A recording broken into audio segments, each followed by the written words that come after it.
Assalamualaikum warahmatullahi wabarakatuh. Semalam saya bermimpi ketemu dengan Tuan Sukma lagi. Masya Allah. Jadi begini Tuan. Ada sebuah hadis. Ya. Tidak lahir seorang anak Adam kecuali diberikan pendamping atau saudara gaib. Yang pertama dari bangsa malaikat, yang kedua dari bangsa jin. Yang malaikat ini malaikat hafazah, yang jin ini jin qarin. Ya.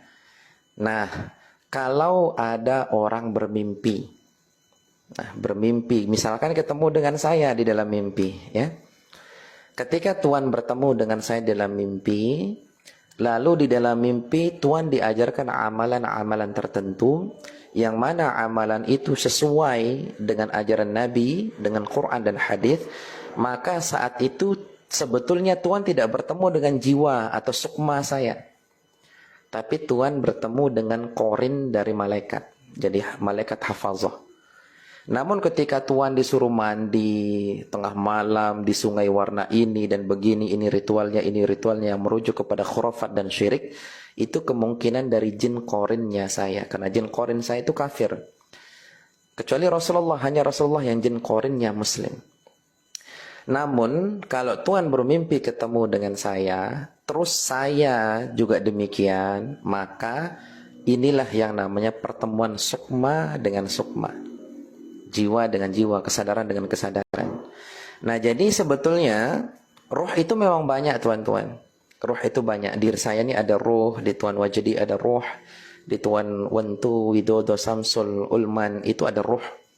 Makanya dalam surat Al-A'raf ayat 170 itu menggunakan domir kum, domir jamak.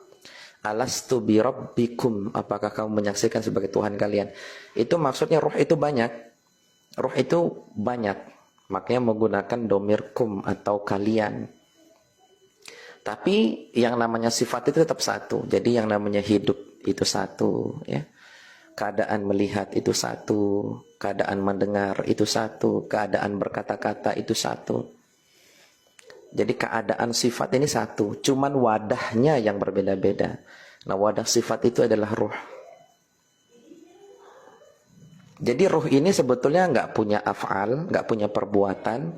Ruh ini nggak punya nama, ruh ini nggak punya perbuatan, ruh ini nggak punya sifat. Jadi ruh ini dia bersifat karena disifati Allah, dia bernama karena dinamai Allah, dia beraf'al karena mewakili menjadi wadah tajalli dari perbuatan af'alullah. Jadi sebetulnya ini nggak ada.